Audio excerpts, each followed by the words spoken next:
সফলদের বর্তমান অবস্থা দেখে কখনো বোঝা যাবে না তারা কি পরিমাণ কষ্ট করেছে এই বর্তমান অবস্থা আসার জন্য। এবং আপনি যদি তাদের বর্তমান হ্যাবিট রেপ্লিকেট করার চেষ্টা করেন, তার মানে আপনি তাদের বড়লোকি হ্যাবিট রেপ্লিকেট করার চেষ্টা করতেছেন।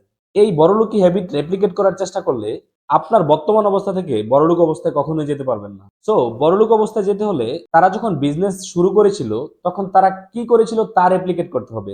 ধরুন, ইলন মাস্ক এখন দিনে কয়েকটা মিটিং করেন, কিন্তু যখন সে টেসলা কোম্পানি শুরু করেছিল তখন সে অফিসেই ঘুমাইতো, দিনে 16 থেকে 18 ঘন্টা কাজ করতো।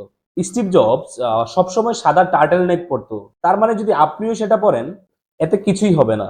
কারণ স্টিভ জবস জামার জন্য সফল হননি, সফল হয়েছেন তার কঠোর পরিশ্রম আর নতুন কিছু করার জন্য। তাহলে কি করতে হবে? যারা বড় কিছু বানিয়েছে তাদের শুরুর দিনের কষ্ট আর পরিশ্রম রেপ্লিকেট করুন। দিনরাত এক করে কাজ করুন। কষ্ট করতে ভয় পাবেন না।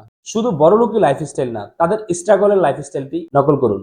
তবে একটা জিনিস আলাদা, বই পড়াটা সবসময় ভালো অভ্যাস। Bill Gates, Warren Buffett, Elon Musk তারা সবাই প্রচুর বই পড়তেন, কারণ শেখার কোনো বিকল্প নেই। তাই যদি সত্যিই সফল হতে চান তাহলে তাদের সংগ্রামের সময়ের অভ্যাস নকল করুন। তাহলেই একদিন আপনি নিজের সফলতার গল্প তৈরি করতে পারবেন।